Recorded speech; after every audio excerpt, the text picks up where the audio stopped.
Well, I guess not a whole lot happens if retail buyers don't buy anything. Consumers don't have anything to purchase, and manufacturers don't have anything to sell. So they're really important. But we are at an interesting point in history where how we've always perceived the retail, which is a bricks and mortar store with kind of finite amount of space, is being challenged by e-commerce virtual providers of products that don't have the confines of space or even time so much.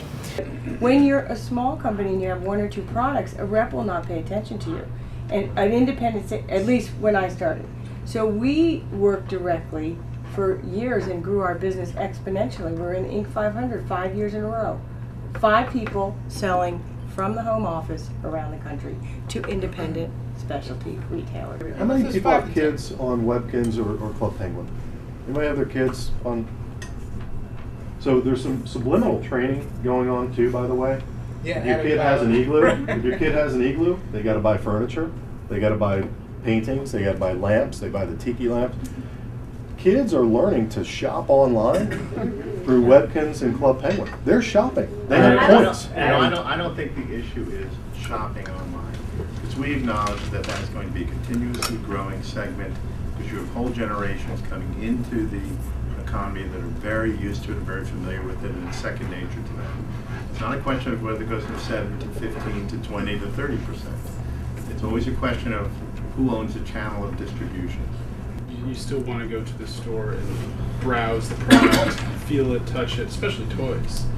And like we talked about Build-A-Bear before, it's part of it's just the experience of going.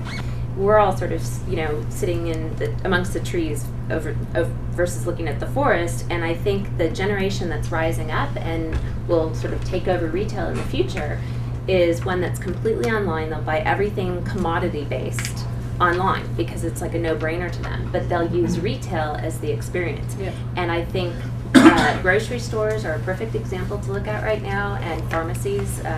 So you go to Walgreens, what can you do? You can go get your flu shot. You can go talk to a health doctor right now. So they're becoming more of an experience than a place that you go and pick up, your cards and your Tylenol or what have you. So I think what you're, supermarkets as an example, you go in and get quick serve, right, instead of going to a restaurant. So I think if those big box retailers don't start to evolve into more of the experience, that's when they'll start to. That's a really good point. PetSmart, yeah.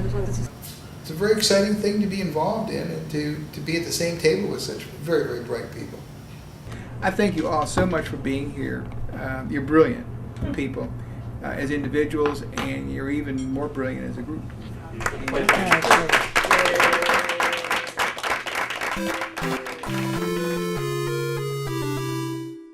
What can go wrong in the toy business?